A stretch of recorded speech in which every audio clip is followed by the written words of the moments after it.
My name is Nancy Cabral. Um, my story began January of this year. So I was visiting my daughter and my son-in-law. My husband and I were visiting on the East Coast, and I had to go to urgent care. And they died. I had a fever. I was coughing. I was really sick, and they said I had pneumonia. They did an X-ray, and so they sent me off with antibiotics, and they told me to see my physician as soon as I got home.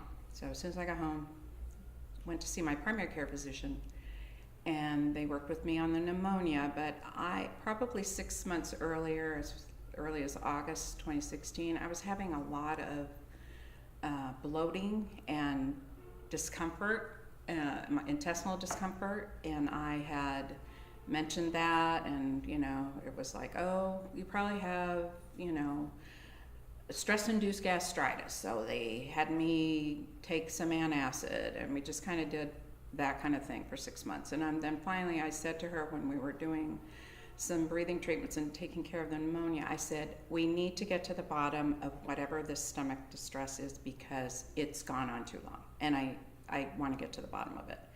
So she ordered an abdominal ultrasound, and that's when they found the tumor. I have stage 4 ovarian cancer. I was very ill, and all the pneumonia symptoms were actually, now that I know about this, were from the fluid that had been building up from the tumor, and that's a very common symptom.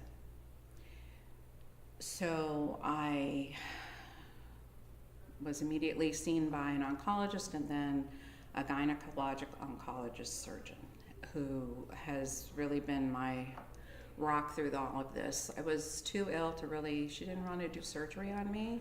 She wanted me to start chemo right away and then do surgery after, which they do, because I wasn't healthy enough to go through the surgery.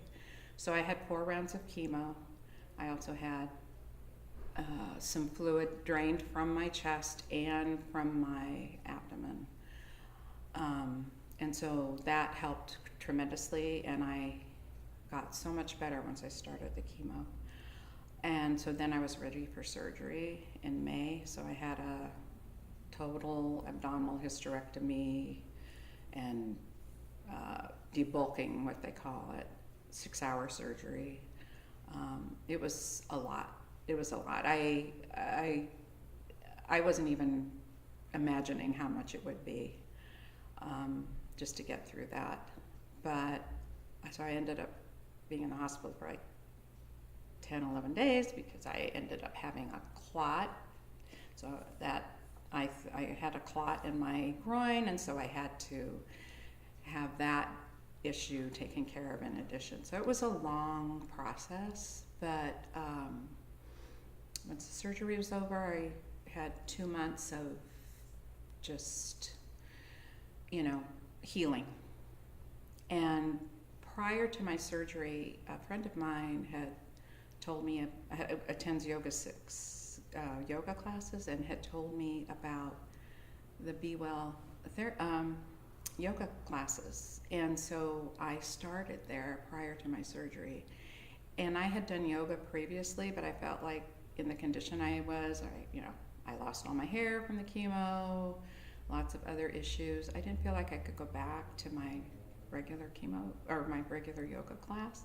So this really was like a godsend for me to help just, talk with other people, other women, and sometimes men who are in the class, kind of going through the similar things, and yoga teachers who are understanding of what's going on in your body and what's happening, and just accommodating you for that. And so it's been like a godsend. So as soon as I was able, my surgeon released me, I went back, and so it's been a wonderful thing for me. I really enjoyed it on a lot of levels: emotional, spiritual, and certainly physical. It's just been really, really good. And so I'm in treatment now. I have 3 more months of chemo, and I'm responding really well to the chemo.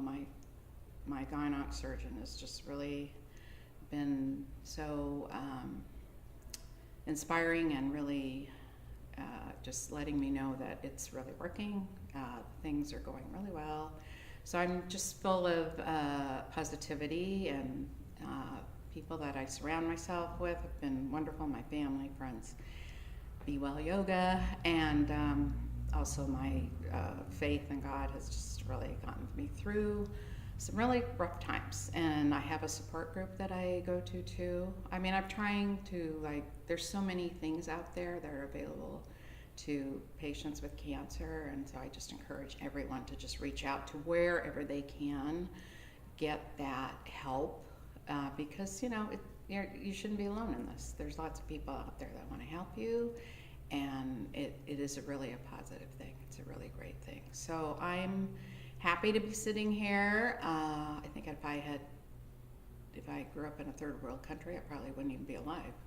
So I'm grateful for all the medical care, my physicians, everyone that has got me through this. So I'm just grateful for life.